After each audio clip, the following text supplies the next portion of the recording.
you traveled 10,000 years into the future, what would planet Earth look like? Would most of its surface be covered in volcanoes? Or would it be frozen in ice? What if you traveled even further, to 1 million years in the future? Would all of the oceans have evaporated? Or would it have become one giant water world? Okay, now, what about 1 billion years? Would there be any humans left?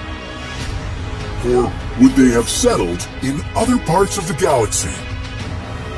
This is What If, and here's what would happen if you traveled 1 billion years into the future. Let's face it, the chances of any humans being around to greet you when you arrive 1 billion years into the future are pretty low. Several key existential threats face the human race, and if we want to be around in 1 billion years, we'll need to endure them all. We've seen how much we've struggled to come together just to survive a global pandemic. So how do we have any chance of enduring the threats of climate change, overpopulation, global nuclear war, killer asteroids and comets, natural ice ages, and the sun getting a whole lot hotter? Well, let's take a look into the future and find out. Just under 10,000 years from now, we're going to run into a big problem called the Deca Millennium Bug. In the year 10,000 AD, software encoding the AD calendar year won't encode dates with more than 4 decimals. Remember Y2K? Yeah, it's just like that, except hopefully we won't panic as much this time around. On the bright side, in 10,000 years, genetic differences and traits between humans will no longer be regional. Traits like skin and hair color will be evenly distributed around the world. Maybe that will help us all get along, finally. 20,000 years into the future, none of the current languages will be recognizable. Future languages will only contain 1% of the core vocabulary words of their present-day counterparts. 50,000 years from now will mark a new glacial period for the Earth, which will start a new ice age. Niagara Falls will have eroded into Lake Erie completely. And, interestingly, a full day on Earth will also increase by 1 second at this point in time. So much more time for activities.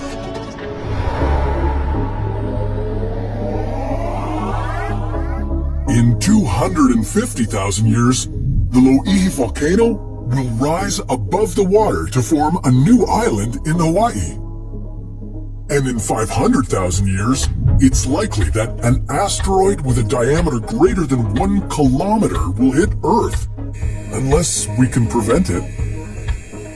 The resulting crater will be no less than 400 kilometers across. It will start fires all over the planet and make the air unbreathable. So there's something to look forward to. And in case that's not enough, in 1 million years, we'll likely have another supervolcano eruption, large enough to spew out 3,200 cubic kilometers of ash. It would produce enough lava to fill 75% of the Grand Canyon. This would be similar to the Toba eruption that almost wiped out humanity 70,000 years ago. Oh, and the nearby star Betelgeuse will have exploded into a supernova by this time, making it visible from Earth even during the daytime.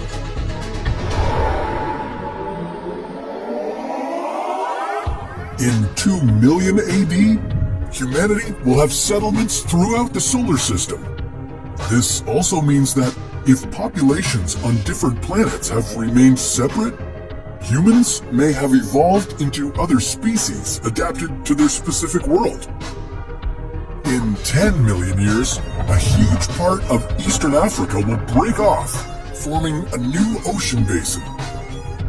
In 50 million years, Africa will collide with Eurasia, closing off the Mediterranean Sea, and a new mountain range will form between the two land masses. This mountain range may include a mountain taller than Mount Everest. Out in space, Mars will collide with its moon, resulting in it developing a ring system like Saturn's. In 60 million years, the Canadian and American Rockies will have eroded entirely.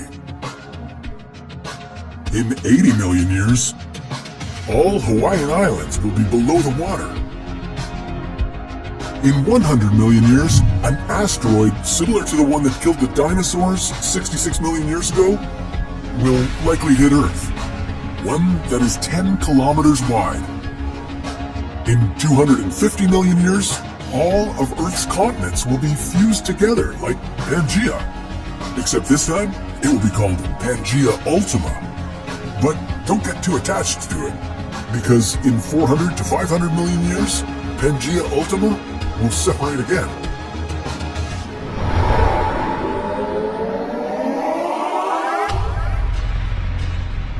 In 500 to 600 million years, a gamma ray burst will likely occur within 6,500 light years from Earth.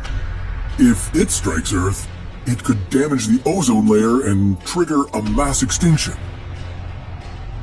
600 million years from now, the moon will be so far from Earth that total solar eclipses will no longer be possible. And the sun's increasing luminosity will have raised temperatures on Earth so much that it could halt plate tectonics movement. In 800 million years, carbon dioxide levels will drop dramatically and photosynthesis will no longer be possible. Free oxygen and ozone will disappear from the atmosphere, and complex life on Earth will die. And finally, in 1 billion years, the sun's luminosity will have increased by 10%, and the average temperature on Earth will be 47 degrees Celsius. Our atmosphere will feel like a damp greenhouse, and our oceans will evaporate, leaving just pockets of water at each of the poles.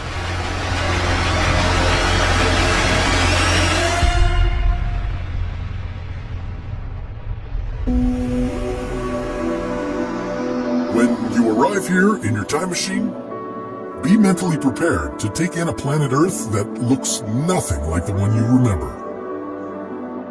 The human race will be gone, hopefully living its best life on some other far-off planet. Because of the intense heat, lack of water, and lack of breathable air, Earth will be uninhabitable. So you probably shouldn't stay too long. Instead, you should head out to see the rest of the solar system. Maybe you'll find your fellow humans there, or some other form of intelligent life.